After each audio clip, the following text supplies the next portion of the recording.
Good morning, students. In today's class, we are going to discuss about a complete transaction. एक complete transaction के बारे में आज हम डिस्कस करेंगे. That means, first of all, हमने कुछ परचेज करा सप्लायर से on a credit behalf पे, and then certain goods become defective and returned back to the suppliers. That is known as a purchase return. हमने जो कुछ purchase किया था किसी रीजन से वो डिफेक्टिव हो गया है. कई रीजंस होते हैं, because of quality, because of expiry, because of not according to samples, कोई भी है हमारे पास में. हमने कुछ रिटर्न करा and then full and final settlement में हमने अपने सप्लायर्स को पेमेंट कर दिया. एक एग्जांपल पहले से हमने बोर्ड पे लिख रखा है इसको हम थोड़ा एक्सप्लेन करेंगे. एंटर द फॉलोइंग ट्रांजैक्शन, ये परचेज की कंडीशन में हमने लिया, इसके बाद में हम इसको सेल्स की कंडीशन में वो एप्लीकेबल कर देंगे. Enter the following transactions in the books of Ramesh. Okay, 2017 एक पर्टिकुलर डेट लेंगे हमने सितंबर 5, लेकिन ये मंथली बेसिस पे कंप्लीट ट्रांजैक्शन नहीं है, इसलिए हम इसका टोटल नहीं करेंगे. हमने केवल एक प्रेजेंटेशन के बेस पे एक इंडिविजुअली सम हमने purchase return and full settlement का लिया, इसलिए टोटल लगाने की आपको रिक्वायरमेंट नहीं है. तो 2017 September 5 goods purchase from Ram ₹50,000 less 10% trade discount. Okay, September 7 goods worth of ₹10,000 become defective and return to Ram. Okay, कुछ गुड्स डिफेक्टिव आ गया था, हमने राम को रिटर्न कर दिया. And finally September 10 amount paid to Ram, हमने फुल एंड फाइनल सेटलमेंट में अमाउंट पे कर दिया है राम को जो हमारा सप्लायर है, and full settlement of his account after 2% cash discount. That means इस ट्रांजैक्शन में हमें ट्रेड डिस्काउंट फैक्टर भी एप्लीकेबल करना है at the time of purchase, and then जब हम फुल सेटलमेंट में उसको पेमेंट कर रहे हैं तो उस कंडीशन में हमें कैश डिस्काउंट फैक्टर भी एप्लीकेबल करा है. प्रीवियस क्लास में हमने, प्रीवियस वीडियोस में हमने एक ही ट्रांजैक्शन में दोनों तरह के डिस्काउंट को भी एप्लीकेबल करना सीखा था, ट्रेड डिस्काउंट भी और कैश डिस्काउंट भी, जिसमें मैंने आपको पहले भी एक्सप्लेन कर रखा है.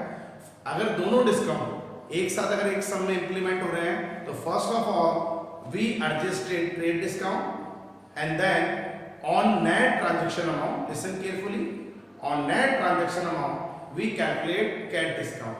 बट ट्रेड डिस्काउंट एक फिक्स परसेंटेज में हमें एप्लीकेबल होता है, जिसको आप एंट्री में हिडन मान के चलेंगे, आप इसको रिकॉर्डिंग नहीं कर रहे हैं. अब बिल्कुल एक सिस्टमैटिक मैनर में हमने जब इसको रिकॉर्डिंग करी है, entries in the books of Ramesh. Ramesh is the proprietor, owner, date, कोई 5 कॉलम हमने ड्रॉ कर लिए, date, particular, LF, amount debit, amount credit. Okay, point to point. सबसे पहले सितंबर 5 2017 गुड्स परचेज फ्रॉम राम, एक बेसिक एंट्री है. सर गुड्स परचेज अगर मैं एज ए कॉमोडिटी इसको लेके चलूँ, it is a real nature account, debit what's coming, या अगर मैं इसे पार्ट ऑफ एक्सपेंसेस मान के चलूँ, नॉमिनल नेचर की तरह, all the expenses and losses are debit. तो purchase amount debit and Ram is a supplier, it is a credit transaction. तो giver is a credit, personal account की तरह टू राम. लेकिन अब सबसे इंपॉर्टेंट चीज है, या थोड़ा वर्किंग नोट्स में भी देख रहे हैं, हम पहले ट्रेड डिस्काउंट फैक्टर को कैलकुलेट कर रहे हैं. बहुत बेसिक कैलकुलेशन है.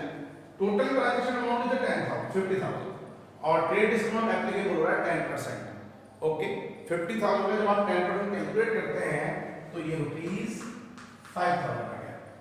ये हमें बुक्स में रिकॉर्ड नहीं करना है. दैट मींस हम जो भी एंट्री कर रहे हैं purchase account debit to Ram, वो एक नेट ट्रांजैक्शंस अमाउंट पे कैलकुलेट करेंगे. That is 50 - 5 = 45,000. ओके, ये अमाउंट हमने कैलकुलेट कर लिया, 45 आ गया. फर्स्ट एंट्री का बेस अमाउंट हो गया मेरा 45. बेसिकली हमने पहले भी कर रखा है, कोई डाउट नहीं करेगा, purchase account debit to Ram. But अब उसके बाद में जो सेकंड एंट्री परचेज रिटर्न की, उसमें आपको थोड़ा ध्यान देना है. अब वो क्या बोल रहा है, goods worth ₹10,000 become defective and return to Ram. It is a purchase return. What is the meaning by purchase return? Such goods which will be purchased from supplier and become defective and return to supplier is known as a purchase return. हम अपने आप को एक customer, इस condition में हमने अपने आप को एक कस्टमर डिनोट कर रखा है. In the behalf of customer, हम कस्टमर है, हमने रिटर्न करा, it is a purchase return. इसको आप रिटर्न आउटवर्ड भी बोल सकते हैं, purchase return as well as return outward. Okay, अब एक बेसिक चीज है, अमाउंट हम बाद में डिस्कस करेंगे. सबसे पहले सितंबर 7 में जो हमारी एंट्री होनी चाहिए वो क्या होनी चाहिए? सर जब हम गुड्स रिटर्न कर रहे हैं राम को, तो Ram is A personal account. Goods purchase करते टाइम पे ही इज द गिवर, हमने इसको क्रेडिट कर लिया. लेकिन at the time of purchase return he is the receiver, हमने गुड्स उसको रिटर्न करा है. तो ऐसी कंडीशन में सप्लायर इज ए रिसीवर, तो receiver are debited. Personal account में आप क्या करते थे? रिसीवर जितने भी होंगे हमारे, receiver is a debit, giver is a credit. तो Ram debit. And what is the goes out? हमारे पास से गुड्स जा रहा है जिसे हम परचेज रिटर्न बोलेंगे, रियल अकाउंट की तरह. Debit what's come in and credit what goes out. हमारे पास से गुड्स गया है, हमने इसको कर लिया है क्रेडिट टू परचेजेस रिटर्न. तो एंट्री हमारी होगी Ram debit to purchase return, जो नॉर्मल एंट्री. बट अब सबसे इंपॉर्टेंट चीज जो हमारे पास में है, अमाउंट हम कैसे डिस्कस करेंगे? जब हम लिसन केयरफुली, जब हमने गुड्स परचेज किया है, हमने उसमें ट्रेड डिस्काउंट फैक्टर को एप्लीकेबल किया है 45. That means eight the time of goods return इस अमाउंट में भी हमारा ट्रेड डिस्काउंट फैक्टर एप्लीकेबल होगा, क्योंकि ये लिस्ट प्राइस है गुड्स का. आपने परचेज करते टाइम पे 50 में ट्रेड डिस्काउंट को डिडक्ट करा है, तो eight the time of purchase return हमें इसको दोबारा डिडक्ट करना है. दैट मींस जब मैं परचेज रिटर्न लेस करूंगा, भाई लेस तो होगा क्योंकि सेटलमेंट अमाउंट अगर आपको निकालना है फुल सेटलमेंट अमाउंट, तो नेट ट्रांजैक्शन अमाउंट में से परचेज रिटर्न को आपको लेस करना है. क्योंकि हम कितना पेमेंट करेंगे वो हमें फाइंड आउट करना थर्ड एंट्री के लिए, अमाउंट पेड टू राम के लिए. तो ये अमाउंट हमने किस बेस पे कैलकुलेट करा है? Net transaction amount is 45 less purchase return is rupees 10,000. अब आपने पहले 10,000 का रिटर्न गुड्स पे भी ट्रेड डिस्काउंट फैक्टर एप्लीकेबल कर लिया. सिमिलर होगा जब at the time of purchase ये 10% है तो रिटर्न के टाइम पे भी 10 ही रहेगा.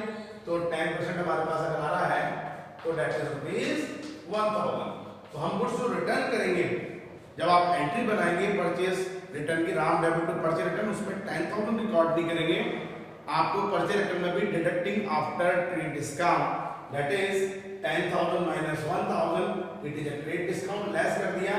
तो purchase return of rupees 9,000 after deducting trade discount out of total purchasing amount. तो एंट्री का जो मेरा बेस अमाउंट बनेगा Ram debit to purchase return, that is rupees 9,000.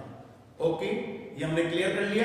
And then finally अब 45 में अगर आप 9,000 लेस कर देंगे तो हमें उसे कितना अमाउंट पेमेंट करना है, जिसको हम बोलेंगे एक्चुअल अमाउंट पेबल, कि एक्चुअल में हमें उसको इतना अमाउंट पे करना है. That is 45 minus 9 equals to 36,000. अब हम पेमेंट जो करेंगे वो 36,000 का पेमेंट करेंगे. लेकिन अब नहीं बात सर, ये 36,000 का जो पेमेंट है वो फुल सेटलमेंट में हमने पेमेंट करा राम को आफ्टर डिडक्टिंग या after 2% cash discount. That means it is a discount allowed और डिस्काउंट रिसीव्ड. हमने जब कैश डिस्काउंट की कैटेगरी पहले बेसिक अकाउंटिंग टर्म्स में क्लियर करी थी, तो मैंने आपको बताया कैश डिस्काउंट जनरली दो तरह का होता है, अलाउडेड नेचर का और रिसीव्ड नेचर का. अब यहाँ पे हम क्या मानेंगे, जब अमाउंट, नेचुरली बात है, जब हम किसी को अमाउंट पेमेंट कर रहे हैं तो अमाउंट पेमेंट करने के अंदर it is a receiving nature, it is a cash discount received. Nominal nature account है, हमें पता है अब रिसीव कर रहे हैं हम तो उसको क्रेडिट ही करेंगे. लेकिन अब बेस चीज, अब पहले आप अमाउंट डिस्कस करिए. Actual amount payable 36. अब 36 का अमाउंट जब मैं राम को पेमेंट करूंगा, ये मेरा पेबल अमाउंट टू राम है, लेकिन मैंने इसमें फुल सेटलमेंट में इसमें पेबल अमाउंट में 2% का कैश डिस्काउंट उससे ले लिया है. तो मैं कैलकुलेट कर लेता हूं less cash discount 2% of rupees actual payable amount, that is rupees 36,000. तो 2/100 into 36, दैट इज 720. कितना आ गया हमारे पास में? 720 हमारे पास हो गया. ओके, आपने लेस कर लिया. तो जो हम एक्चुअल अमाउंट या अमाउंट पेड टू राम करेंगे, दैट इज 36 minus 720, 35,000 280 अमाउंट हमें उसको पेमेंट करना है। अब ठीक है, ये अमाउंट अब जब पेमेंट करने लग रहे हैं हम इसमें, अब एक नेचुरली बात है बेटा, थोड़ा कॉम्प्लिकेटेड एंट्री बन जाती है कई बार। अगर मैं फुल सेटलमेंट में अमाउंट पे कर रहा हूँ आपको, तो इस कंडीशन में मेरे 3 अमाउंट इफेक्ट हो रहे हैं। How many amount should be affected in this transaction? 3 कौन कौन से हो गए? Number 1, actual amount payable to Ram 26, cash discount 720 and actual amount paid to Ram या net amount paid to Ram 35,280। तो अमाउंट ये 3 36,720 एंड 35,280 जब इफेक्ट है, तो जब मैं इसकी एंट्री करूंगा तो अमाउंट अगर 3 इफेक्ट है तो अकाउंट भी 3 इफेक्ट होनी चाहिए। अब एक बिल्कुल ध्यान से, एक्चुअल अमाउंट पेबल ये राम का ड्यू मनी है, रिसीवर राम एक्चुअल कितना रिसीव करना चाहिए पैसा 36, तो इसको मैं डेबिट कर रहा हूं। डिस्काउंट रिसीव ये मुझे मिल रहा है, नॉमिनल नेचर का क्या रूल होता था? All the expenses and losses are debit and all the income and gains are credit. तो हम ये डिस्काउंट रिसीव कर रहे हैं, ये हमारे लिए इनकम एंड गेन का पार्ट है, ये गेन है हमारे लिए, should be credited in a general entry. And then amount paid to Ram, आपने एक्चुअल में कितना अमाउंट पे करा है? 35,280। Credit what goes out, it is a real nature account, हमारे पास से इतना पैसा गया है तो इसको भी हमने क्रेडिट कर लिया। अब मैं इसको बिल्कुल सिस्टमैटिक तरीके से एंट्री में शो करूंगा। राम डेबिट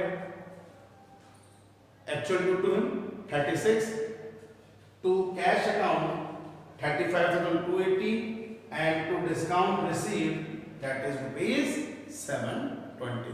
तो Ram debit 36 to cash account 35,280 and to discount received that is 720। Narration being amount paid to Ram after cash discount. Okay, अब हम इसका टोटल इसलिए नहीं कर रहे क्योंकि सर ये हमने स्पेसिफिक ट्रांजैक्शन को ही शो करा है जिसमें हमने एक पूरी कंडीशन क्लियर करी है। First of all goods purchase and then certain goods returned to the supplier and then finally full and final settlement should be made to the supplier after cash discount. तो at the time of purchase trade discount factor आपका applicable होगा, at the time of purchase return cash discount उसमें भी trade discount उसमें भी applicable होना चाहिए, but after payment आपको cash discount received है वो देखना पड़ेगा। तो एक बेसिक चीज हमने आज देखी आज की वीडियो में कि एक कंप्लीट ट्रांजैक्शन हमारा एक कंप्लीट ट्रांजैक्शन हो रहा है, पहले goods purchase then purchase return and then full settlement. बिल्कुल इसी के सिमिलर हम नेक्स्ट क्लास में सेल्स में भी करेंगे, थोड़ा मैं आपको एक्सप्लेन कर देता हूं उसके बारे में। In case of sales enter the following transaction in the books of, मान लीजिए रमेश ही है, goods sold to Ram ₹50,000 less 10% trade discount. Basic चीज वही है, अकाउंटिंग प्रोसेसिंग वही चलती रहती है, केवल आपके नाम अमाउंट थोड़ा चेंज होते रहेंगे। हम इसको सेल्स के बेस पे करें, इट इज ए सेल्स, तो हमने राम को गुड्स सोल्ड करा है तो Ram is a receiver, Ram debit to sales account. Then लेकिन ट्रेड डिस्काउंट उसमें भी एप्लीकेबल करेंगे, उसमें भी अमाउंट हमारा ये होगा, Ram debit to sales account ₹45,000। इसको एग्जांपल से भी हम क्लियर कर लेंगे, कोई बड़ी बात नहीं, लेकिन हम पहले इसको थ्योरेटिकल फॉर्म में ले रहे हैं। एंड देन हमने सेकंड एंट्री कर ली, goods worth ₹10,000 become defective and return from Ram या रिटर्न बाय राम। राम ने कुछ गुड्स हमने जो सेल किया था, जो हमारा कस्टमर राम है वो डिफेक्टिव गुड्स आ गया था और उसने आपको रिटर्न कर दिया। It is known as a sales return. What is the meaning by sales return? Such goods which will be return by customer to us, हम अपने आप को सप्लायर के बिहाफ पे चल रहे हैं, in the behalf of supplier is known as sales return. कि कस्टमर हमें जब गुड्स रिटर्न कर रहा है in the behalf of supplier, हम अपने आप को का मतलब हम अपने आप को सप्लायर डिनोट कर रहे हैं, it is known as a sales return.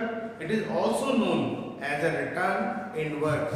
आप इसको रिटर्न इनवर्ड भी बोल सकते हैं, कोई प्रॉब्लम नहीं है, ये हमने पॉइंट लिया। तो अब इस कंडीशन में हम क्या मानेंगे, जब गुड्स रिटर्न कर रहा है, Ram is a giver, Ram को आप एंट्री में करेंगे credit and debit what's come in, that is a sales return. Real nature की तरह आप ट्रेड करेंगे, debit what's come in, sales return account debit to Ram. लेकिन अब इसमें भी एक बात आपको ध्यान रखनी है, जब at the time of sales हमने ट्रेड डिस्काउंट फैक्टर को एप्लीकेबल करा है, मतलब डिडक्ट करा है टोटल ट्रांजैक्शन अमाउंट में से, तो रिटर्न गुड में भी हम ट्रेड डिस्काउंट फैक्टर को एप्लीकेबल करेंगे।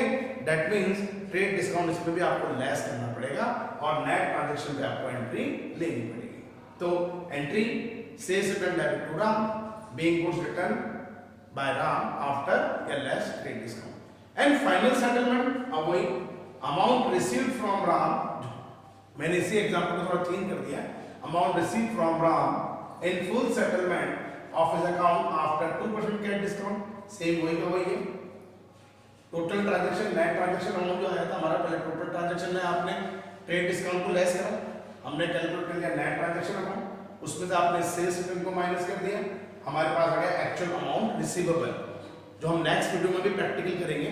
Net amount receivable, actual amount receivable, अब आप उसमें से लेस कर लेंगे डिस्काउंट, कैश डिस्काउंट। अब at the time of sales हम जब किसी कस्टमर से फुल सेटलमेंट में अमाउंट रिसीव करेंगे तो it is a discount allowed, ये हमारा डिस्काउंट अलाउड है, it is a nominal nature account, ये हमारे लिए एक लॉस है, all the expenses and losses are debit. अब आप डिस्काउंट को, कैश डिस्काउंट को डेबिट करेंगे, ठीक है, ये हमें देखना है। तो लास्ट एंट्री हमारी वही कैश अकाउंट डेबिट, तो debit what's coming, discount allowed is a nominal nature, it is a part of loss, discount allowed है डेबिट टू राम, ठीक है।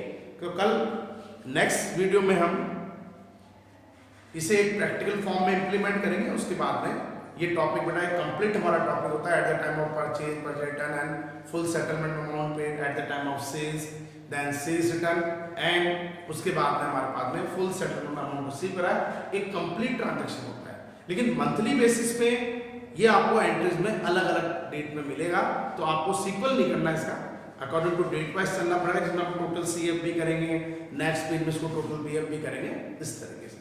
तो आज के इस वीडियो में हमने एक complete transaction in the behalf of purchase and purchase return and full settlement amount paid हमने डिस्कस करा है। नेक्स्ट वीडियो में हम इसको सेल्स के बिहाफ पे लेके चलेंगे और देन उसके बाद में हम कुछ बैंकिंग ट्रांजैक्शन को क्लियर करेंगे। तो आज के वीडियो में इतना ही है। Be safe at your home, आप अपनी रेगुलर स्टडी को मेंटेन कीजिए। अगर कोई भी डाउट्स वगैरह आपके आते हैं तो आप हमसे डिस्कस कर सकते हैं, व्हाट्सएप नंबर पे भी डिस्कस कर सकते हैं, फ़ोन पे भी। अगर आपको इससे पहले कुछ डाउट रहते हैं, आपका पहला कोई टॉपिक अगर क्लियर नहीं हो रहा लाइव क्लास में, तो प्लेलिस्ट में हमारे पास में हमारे वीडियोस अवेलेबल है, आप उसको देख सकते हैं। फिर भी डाउट रहता है तो आप डिस्कस कर सकते हैं। Thank you and have a nice day.